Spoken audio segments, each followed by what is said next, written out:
அவன் நிலத்தை வித்துட்டு போனா அப்புறம் யார்தான் விவசாயம் பாக்குறது? மீத்தேன் எடுக்கிறதுனா ஏதோ மலத்தேன் எடுக்கிறதுன்னு நினைச்சிட்டு இருக்கீங்களா?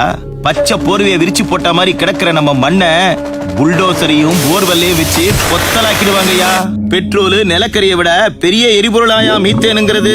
நம்ம 4-5 மாவட்ட மண்ணுல தான் அந்த இழவு அதிகமா இருக்குதாம்.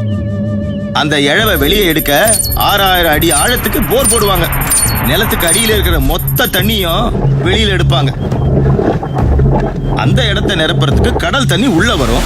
அதையும் வெளியே எடுத்துட்டு இந்த ஏகப்பட்ட ரசாயனம் எல்லாம் இருக்குதியா, அதெல்லாம் அவ்வளோ ஆழத்துக்கு வேகமா பீச்சி அடிப்பாங்க.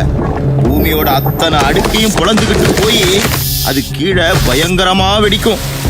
அந்த ரசாயன கழிவையும் உப்பு தண்ணியும் வெளியே எடுத்து கொட்டுறப்போ நம்ம மண்ணுல இருக்கிற மரம் செடி கொடின்னு அத்தனையும் கருகி சுடுகாடா போயிடும் யா.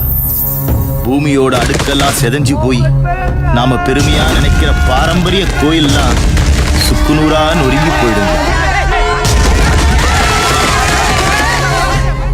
ஊருக்கே சோறு போடுற நம்ம மண்ணு உப்பளமா மாறி போயிடும்.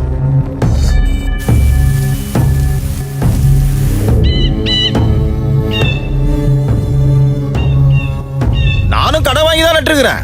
அன்னைக்கு அந்த பேங்க் மேனேஜர் நாக்க பிடிக்கிற மாதிரி கேட்டான். அதுக்காக ரியல் எஸ்டேட் காரனுக்கும் ஃபேக்டரி காரனுக்கும் நிலத்தை கொடுத்துட்டு கடன் அடைச்ச முடியுமா? சோத்துக்கு பதிலா எதை திங்க போறானுங்களோ.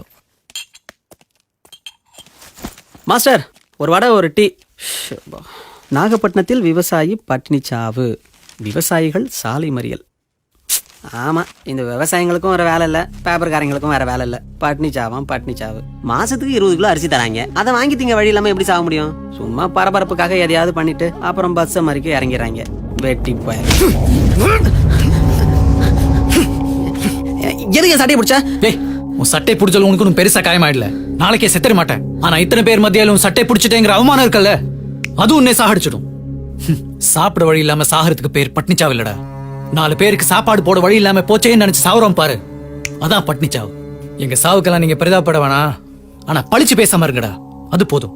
உன் அளவுக்கு படிச்சு வந்தாண்டா நானும் MSc கோல்டு மெடலிஸ்ட். ஆனா விவசாயத்தை தவிர வேற எந்த வேலையும் பார்க்க மாட்டேன்னு உறுதியா இருக்கேன்டா. காசு கொடுத்த அரசு கிடைக்குங்கிற திமிருதான்டா உங்களை இப்படி பேச வைக்குது. நேற்று செத்து போன நாகப்பட்டினம் விவசாயிக்கு 15 ஏக்கர் நிலம் இருக்குடா. ரியல் எஸ்டேட் அது இதுன்னு வித்திருந்தா கூட வாழ்க்கை முழுக்க உட்கார்ந்து சாப்பிட்டு இருக்க முடியும். ஆனா இதுக்கான சோத்தை போட முடியாம போச்சேன்னு தான் தொங்கி இருக்காரு அவரு. போடா.